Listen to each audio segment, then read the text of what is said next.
कक्षा 10 के अगर आप विद्यार्थी हैं और आप संस्कृत विषय एक अलग विषय के रूप में ले रखे हैं, जैसे मैथ लेते हैं, हिंदी लेते हैं, सामाजिक विज्ञान है, साइंस है, इसी तरह चित्रकला है और इसी तरह संस्कृत है। कुछ लोग होते हैं चित्रकला की जगह पे संस्कृत लेते हैं, कुछ लोग किसी और विषय की जगह पर, कुछ लोग चित्रकला, कुछ लोग होम साइंस, एक वैकल्पिक विषय होती है। तो उसी तरह जो अलग विषय के रूप में संस्कृत ले रखे हैं, जिनकी पार्टिकुलर एक किताब है संस्कृत की, कक्षा 10 में, उनकी बात हम कर रहे हैं। कक्षा 10 में जो हिंदी में अनिवार्य संस्कृत है उसकी बात नहीं कर रहे हैं। जो कक्षा 10 के विद्यार्थी संस्कृत पढ़ रहे हैं, कविकुल गुरु कालिदास पाठ से स्टार्ट करते हैं, संस्कृत गद्य भारती, संस्कृत पद्य पीयूषम, मैं उनकी बात कर रहा हूं, पार्टिकुलर सब्जेक्ट की बात कर रहा हूं जो एकदम संस्कृत ही है। तो कुछ ना कुछ 23-24 में आपका फेरबदल हुआ है। आइए देखते हैं सिलेबस क्या है। तो हम यहां पर कक्षा 10 में आते हैं और कक्षा 10 में संस्कृत के सामने हम क्लिक करते हैं और संस्कृत डाउनलोड करते हैं। यहां पे 923 में संस्कृत आपका है, संस्कृत डाउनलोड करेंगे और सब्जेक्ट हम देखेंगे कि 2023-24 में आपका जो है क्या कुछ बदलाव हुआ है कि नहीं हुआ है, देखिएगा। ठीक है, चलो। तो अब ये 23-24 का है, आपको कैसे बताएं? देखो यहां पर आप नीचे आएंगे तो यहां पर लिखा हुआ है, यहां पर लिखा हुआ है, नहीं लिखा है क्या?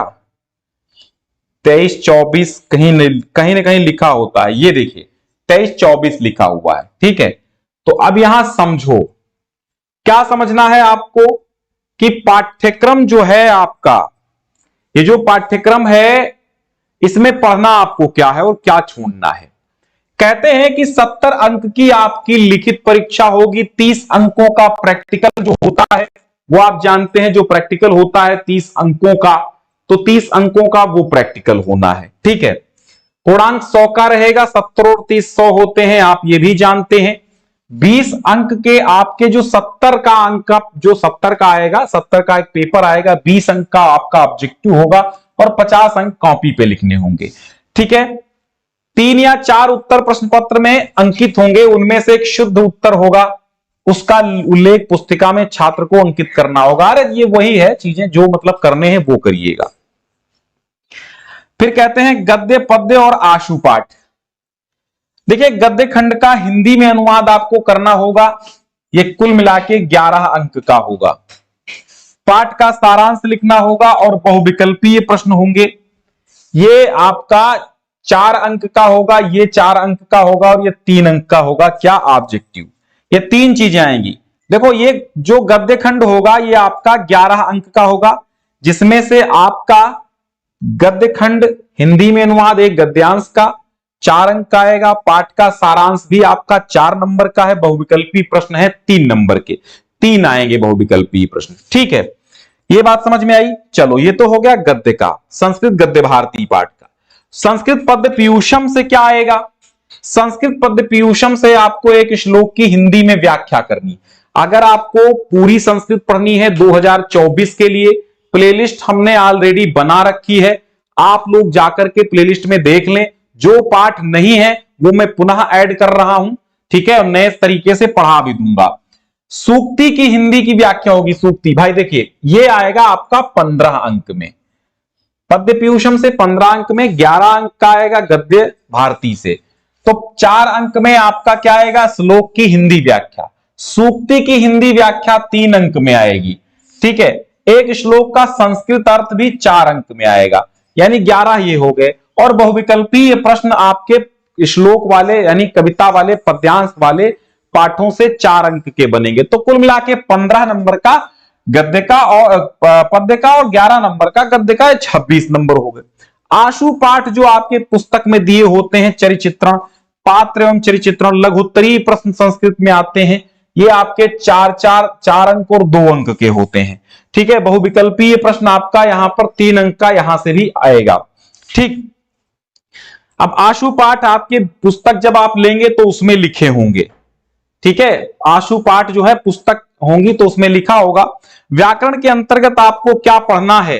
प्रत्याहारों का सामान्य परिचय पढ़ना है और उच्चारण स्थान पढ़ना है, ये 2 अंक का होगा। संधि आपको पढ़नी है, जिसमें आपको हल संधि यानी व्यंजन संधि के अंतर्गत मात्र मो अनुस्वार, अनुस्वार से यही परसवर्ण, और विसर्ग संधि में ये दो संधियां पढ़नी है, हल यानी व्यंजन संधि में आपको मात्र दो संधियां, मो अनुस्वारा और अनुस्वार से यही परसवर्ण पढ़ना है।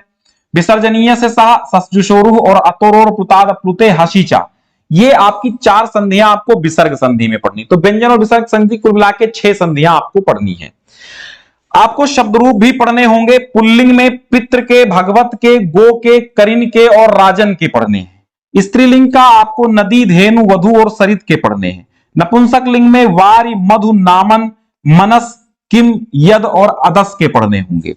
आपको धातु रूप भी पढ़ने हैं। लट लकार, लिट लकार, लोट लकार, लंग लकार और विधिलिंग लकार में आपको पांचों लकारों में धातु रूप पढ़ने हैं। जैसे भू धातु है, पा धातु है, वस धातु है, स्था है, नश है, आप है और इश धातु है, वृद है और जन धातु है, और नी है, दा है, ज्ञा है और चुर धातु है। ये इतनी धातुएं आपको सभी लकारों में पढ़नी होंगी।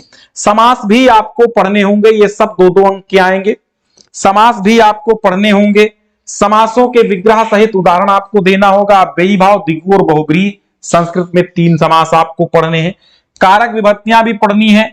तो कैसे पढ़नी है देखो, कर्तुरीप्सितम कर्म कर्मणि द्वितीया पढ़नी है। साधकतम करणम पढ़ना है। कर्त करणयोस् तृतीया पढ़नी है। कर्मणा यम प्रति संप्रदानम पढ़ना है। चतुर्थी संप्रदाने पढ़नी है। ध्रुवम पाय अपादानम अपादाने पंचमी पढ़नी है। आधारो अधिकरणम पढ़ना है। सप्तमी अधिकरणे चा सूत्र पढ़ना है आपको। ठीक है, ये सूत्र, इतने सूत्रों से आपकी विभक्तियां पूछी जाएंगी। प्रत्यय में आपको कत, कतवतु, कतिन और कत्वा और लेप, क्षत्रि, शानच, तुमुन और मतुप और ठक, त्वा, तल, टाप, अनियर और इन प्रत्यय पढ़ना है आपको। ठीक है, वाच्य परिवर्तन आपको पढ़ने होंगे संस्कृत में, और यहां पर हिंदी वाक्यों का संस्कृत में अनुवाद करना होगा। इसमें 3 वाक्य आपको दिए जाएंगे 6 अंक के। जैसे राम जाता है तो रामः गच्छति, ऐसे अनुवाद करना होगा। निबंध कम से कम 8 पंक्तियों में, ये 8 अंक में आपका आएगा। निबंध तैयार कर लो संस्कृत में। संस्कृत पदों का वाक्यों में प्रयोग आएगा। जैसे आपको उसने दे दिया, क्या दे दिया, आपणम, तो आप लिखेंगे रामः आपणम गच्छति, वाक्य प्रयोग हो गया। ठीक है, निर्धारित पाठ्य पुस्तक देखिएगा। पाठ्य पुस्तक, निर्धारित पाठ्य पुस्तक से आपको क्या पढ़ने हैं। ठीक है, अब समझो प्रत्याहारों का सामान्य परिचय, उच्चारण स्थान पढ़ना है।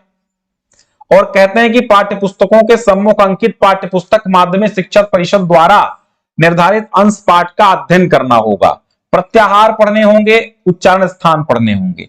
संधि में व्यंजन विसर्ग संधियों का परिचय पढ़ना होगा। बेई भाव, दिगु समास जो ऊपर हम बता चुके हैं। वाच्य परिवर्तन सामान्य नियम सहित और प्रत्यय हैं, शब्द रूप हैं। संस्कृत में पदों का वाक्यों में प्रयोग है। निबंध है। निबंध आपको विद्या पर सदाचार, परोपकार, सत्संगति, अहिंसा, परमो धर्मा, मातृभूमि वसुधैव कुटुंबकम, राष्ट्रीय एकता, अनुशासनम, राष्ट्रपिता महात्मा गांधी, संस्कृत भाषाया महत्वम, भारतीय कृषका, हिमालय, तीर्थराज प्रयाग, वन संपदा, पर्यावरणम, परिवार कल्याणम, राष्ट्रीय पक्षी मयूरा, यौतुकम, दूरदर्शनम और क्रिकेट क्रीडनम, जनसंख्या, पर्यावरण, स्वास्थ्य इत्यादि पर भी निबंध पूछा जाएगा। संस्कृत गद्य भारती में आपको मंगलाचरण पढ़ना है। समझो ये चैप्टर पढ़ने हैं। मंगलाचरण पढ़ना है। कविकुल गुरु कालिदासा पढ़ना है। उद्भिज्ज परिचय पढ़ना है, पढ़ा चुके हैं। नैतिक मूल्यानि पढ़ा चुके हैं। विश्व कवि रविंद्र पढ़ा चुके हैं। कार्यम व साधेयम, देहम व पातेयम पढ़ा चुके हैं। आदि शंकराचार्य हो गया है। संस्कृत भाषा गौरव हो गया है। मदन मोहन मालवीय हो गया है। लोकमान्य तिलका हो गया है। जीवनम निहिते वनम नहीं हुआ है, ये करा देंगे। एक चैप्टर बचा है इसमें। प्लेलिस्ट आप देखेंगे। गुरु नानक देवा हो गया। दीनबंधु ज्योतिबा फुले हो गया। संस्कृत पद्य पीयूषम में आपका हमने पढ़ा दिया है। लक्ष्य वेद परीक्षा भी पढ़ा दिया। वृक्षाणाम चेतनत्वम पढ़ा दिया। सूक्ति सुधा पढ़ा दिया। क्षांति सौख्यम, विद्यार्थी चर्या और गीतामृतम। इसमें क्षांति सौख्यम अभी नहीं पढ़ाया, वो पढ़ा देंगे। ठीक है, संस्कृत कथा नाटक कौमुदी, इसमें आपको महात्मना संस्मरणानि कारुणिको जीमूत वाहना, धैर्य धना ही साधवा, यौतुका पाप संचय, भोजस्य शल्य चिकित्सा, ज्ञान पुत्रम सदा वयम भारतीया। यहाँ चरित्र आएंगे और कुछ प्रश्न भी आएंगे। आंतरिक मूल्यांकन में आपको मई में हो ही चुका है। जुलाई में एक टेस्ट होगा और फिर एक टेस्ट आपका नवंबर में और एक दिसंबर में होगा। ठीक है, तो ये आपको पढ़ने होंगे। ठीक है, कुल मिला के यहां पर आपको वही चीज है। 20 आपका एमसीक्यू होगा। ठीक है, यहां कुछ घटा बढ़ा नहीं है। 20 एमसीक्यू होगा और 50 अंक का आपका रिटर्न में होगा। ठीक है, तो ये जो है ये इस तरह सिलेबस है, सिलेबस के अकॉर्डिंग ही पढ़ना है। मैं वो बताता रहूंगा कहां कहां से आपके ऑब्जेक्टिव आएंगे और कहां कहां से आपके सब्जेक्टिव आएंगे। जब आप पढ़ेंगे, बराबर बने रहेंगे, तो आप फिलहाल तो आपको सबसे बड़ी चीज है कि हिंदी अनुवाद आना चाहिए संस्कृत में, तो वो सारी चीजें हम करवा ही चुके हैं। बाकी रही बात प्रश्नोत्तर की, व्याकरण की प्रैक्टिस की, वो हम कराते रहेंगे। लेकिन आप ज्यादा से ज्यादा शेयर करो, ज्यादा से ज्यादा लोगों को जोड़ो, और जब ज्यादा से ज्यादा जोड़ेंगे आप, तो मेरा मन भी कहेगा कि मैं आपको कुछ ज्यादा से ज्यादा देने की कोशिश करूंगा। 2024 में टारगेट बना के चलिए, संस्कृत में 100 में 100 आपके आए तो बहुत अच्छा रहेगा, क्योंकि संस्कृत में अंक नहीं कटते हैं राइटिंग वगैरह के। तो आपको बहुत अच्छे से तैयारी करनी है। मातृभाषा को, संस्कृत ये अपनी जननी है, आदि जननी भाषा है, देववाणी को आगे बढ़ाना है। ठीक है, बहुत बहुत शुक्रिया, शेयर कर दो।